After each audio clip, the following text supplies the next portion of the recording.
341 December 2023లో జపాన్లోని కోయసన్ విశ్వవిద్యాలయం ఎవరికి గౌరవ డాక్టరేట్ను ప్రదానం చేసింది?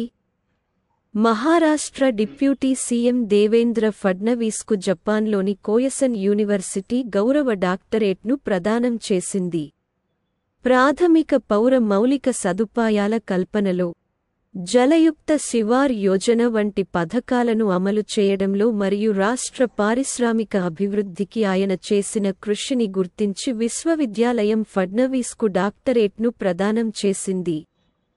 2015లో మహారాష్ట్ర ముఖ్యమంత్రిగా ఉన్న సమయంలో ఫడ్నవీస్ జపాన్లోని యూనివర్సిటీ బౌద్ధ అధ్యయన కేంద్రంలో డాక్టర్ బాబాసాహెబ్ అంబేద్కర్ విగ్రహాన్ని ఆవిష్కరించారు. ఇటీవలి అవార్డులు: national energy conservation award 2023 Karnataka, శాస్త్ర రామానుజన్ అవార్డు 2022 యంకెంగ్ ట్యాంగ్, శాస్త్ర రామానుజన్ అవార్డు 2023 రుయిక్సియాంగ్ జాంగ్, ఆరో రవీంద్రనాథ్ ఠాగూర్ సాహిత్య బహుమతి సుకృతా పాల్ కుమార్, సాల్ట్ మరియు పెప్పర్ కోసం. సామాజిక సాఫల్యానికి రవీంద్రనాథ్ ఠాగూర్ సాహిత్య బహుమతి అభిజిత్ బెనర్జీ. సంవత్సరంలో అత్యంత శక్తి సామర్థ్య ఉపకరణం క్రాంప్టన్ ఎలక్ట్రికల్స్. 342 8 ఎస్ సర్వానిక వయలోని లైన్లో జరిగిన ఆసియా యూత్ ఛాంపియన్షిప్ల 2 ఫార్మాట్లలో ఛాంపియన్గా నిలిచింది. ఆమె ఏ క్రీడకు సంబంధించినది? యుఏలోని లైన్లో జరిగిన ఆసియా యూత్ చెస్ ఛాంపియన్షిప్లో 8 ఎస్ సర్వానిక 2 ఫార్మాట్లలో ఛాంపియన్గా నిలిచింది. U-8 ర్యాపిడ్ మరియు బ్లిట్జ్ విభాగాల్లో ఆమె స్వర్ణం మరియు U-8 క్లాసికల్ విభాగంలో రజతం సాధించింది. 25వ ఆసియా యూత్ చెస్ ఛాంపియన్షిప్లో 21 దేశాలకు చెందిన 42 మంది క్రీడాకారులు పాల్గొన్నారు. 343 సస్పెండ్ చేయబడిన WFI యొక్క రోజువారీ వ్యవహారాలను నిర్వహించడానికి ఇండియన్ ఒలింపిక్ అసోసియేషన్ IOA 3 సభ్యుల తాత్కాలిక కమిటీని ఏర్పాటు చేసింది. ఈ కమిటీకి ఎవరు అధ్యక్షత వహిస్తారు? భారత ఒలింపిక్ సంఘం IOA WFI యొక్క రోజువారీ వ్యవహారాలను నిర్వహించడానికి 3 సభ్యుల తాత్కాలిక కమిటీని ఏర్పాటు చేసింది. క్రీడా మంత్రిత్వ శాఖ తన స్వంత రాజ్యాంగంలోని నిబంధనలను అనుసరించని కారణంగా రెజ్లింగ్ జాతీయ సంస్థను సస్పెండ్ చేసింది. Wushu association of India president Bhupinder Singh Bajwa ఈ ప్యానెల్కు చైర్మన్గా హాకీ ఒలింపియన్ సోమయ్య మరియు మాజీ అంతర్జాతీయ షట్లర్ మంజుషా కన్వర్ ఇతర 2 సభ్యులుగా ఉన్నారు. బ్రిజ్ భూషణ్ సింగ్ విధేయుడు సంజయ్ సింగ్ అధ్యక్షుడిగా కొత్త ఆఫీస్ బేరర్లను ఎన్నుకున్న 3 రోజుల తర్వాత క్రీడా మంత్రిత్వ శాఖ ఈ సస్పెండ్ చేసింది మరియు క్రీడా సంస్థ వ్యవహారాలను నిర్వహించడానికి తాత్కాలిక ప్యానెల్ను ఏర్పాటు చేయమని యువ కోరింది. WFI వ్యవహారాలను నిర్వహించడానికి మరియు దాని ఎన్నికలను నిర్వహించడానికి ఏప్రిల్లో IOA ఏర్పాటు చేసిన తాత్కాలిక కమిటీ సభ్యులలో మిస్టర్ బజ్వా కూడా ఒకరు.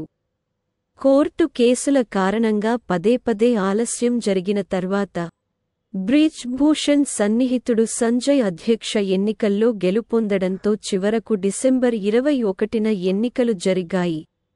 ఇటీవలి కమిటీలు IRDAI బీమా పాలసీ పదాలను సరళీకృతం చేయడానికి ప్యానెల్ను ఏర్పరుస్తుంది. ఎల్ విశ్వనాథన్ అధ్యక్షత వహించారు. ఒక దేశం, ఒక ఎన్నికల కమిటీ. అధ్యక్షత రామ్నాథ్ కోవింద్. సెబీ ప్రత్యామ్నాయ పెట్టుబడి విధానంపై ప్యానెల్ను పునర్నిర్మించింది. అధ్యక్షత ఎన్ఆర్ నారాయణమూర్తి. అద్ర్దోను సమీక్షించడానికి ప్రభుత్వం హై పవర్ కమిటీని ఏర్పాటు చేసింది.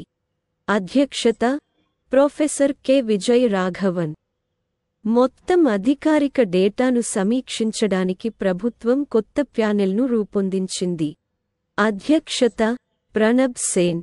344 భారత రెజ్లర్ పూజా ధండా 3 ఆచూకీ వైఫల్యాల కారణంగా భారత జాతీయ డోపింగ్ నిరోధక సంస్థ నాడా ఎన్ని సంవత్సరాల నిషేధాన్ని విధించింది? 2018 ప్రపంచ ఛాంపియన్షిప్లో 57 కిలోల విభాగంలో కాంస్య పతకాన్ని గెలుచుకున్న భారత రెజ్లర్ పూజా ధండా 3 వైఫల్యాల కారణంగా భారత జాతీయ డోపింగ్ నిరోధక సంస్థ నాడా 1 సంవత్సరం నిషేధం విధించింది. 2005లో ఏర్పాటైన నాడా భారతదేశం యొక్క కేంద్ర డోపింగ్ నిరోధక ఏజెన్సీ మరియు భారతీయ అథ్లెట్ల యొక్క పోటీలో మరియు పోటీకి వెలుపల పరీక్షలను నిర్వహించడానికి అధికారం కలిగి ఉంది. ఇది వరల్డ్ యాంటీ డోపింగ్ ఏజెన్సీ వాడా నిబంధనల ప్రకారం పనిచేస్తుంది. ప్రతి సంవత్సరం వారి సంబంధిత క్రీడలలో ఎలైట్ స్థాయిలలో పోటీపడే అనేకమంది భారతీయ అథ్లెట్లు నాథచే రిజిస్టర్డ్ టెస్టింగ్ పూల్ (RTP) లో భాగంగా ఎంపిక చేయబడతారు. 2022 సంవత్సరానికి అర్ధ్లో చేర్చబడిన వారిలో పూజా ధండా కూడా ఉంది. నాడా 2 ఫైలింగ్ వైఫల్యాలను నమోదు చేసింది మరియు పూజకు వ్యతిరేకంగా ఒక పరీక్ష తప్పింది. నాడా జూలై 2022లో పూజా ధండాకు మొదటి ఫైలింగ్ వైఫల్య లేఖను మరియు రెండవది అక్టోబర్లో జారీ చేసింది. పూజా ధండా 3 ఆచూకీ విఫలమయ్యారని అభియోగాలు మోపారు మరియు డిసెంబరు 5, 2023న క్రమశిక్షణా ప్యానెల్చే 1 సంవత్సరం నిషేధించబడింది. ఆమె సస్పెన్షన్ జూన్ 15, 2023న ప్రారంభమైంది. ప్రపంచ ఛాంపియన్షిప్ల కాంస్య పతక విజేతగా కాకుండా పూజా ధండా 2018 కామన్వెల్త్ గేమ్స్లో రజత పతకాన్ని మరియు 2010లో యూత్ ఒలింపిక్ గేమ్స్లో రజత పతకాన్ని గెలుచుకుంది.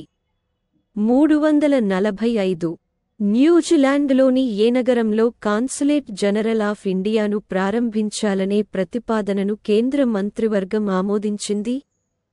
న్యూజిలాండ్లోని ఆక్లాండ్లో భారత కాన్సులేట్ జనరల్ను ప్రారంభించే ప్రతిపాదనకు ప్రధానమంత్రి నరేంద్ర మోదీ అధ్యక్షతన జరిగిన కేంద్ర మంత్రివర్గం ఆమోదం తెలిపింది.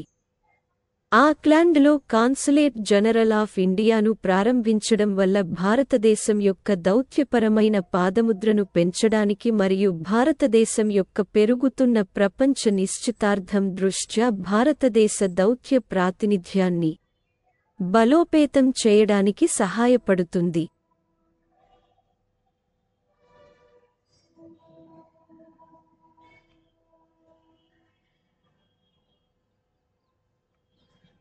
ఇది భారతదేశ వ్యూహాత్మక మరియు వాణిజ్య ప్రయోజనాలను ప్రోత్సహించడానికి మరియు ఆక్లాండ్లోని భారతీయ సమాజానికి మెరుగైన సేవలందించడానికి కూడా సహాయపడుతుంది. కాన్సులేట్ 12 నెలల కాలవ్యవధిలో తెరవబడుతుంది మరియు పూర్తిగా పనిచేస్తుంది. న్యూజిలాండ్ గురించి రాజధాని Wellington. Currency dollar. Pradhan Mantri Christopher Luxon. ఉప ప్రధాన మంత్రి కార్మెల్ సెపులోని.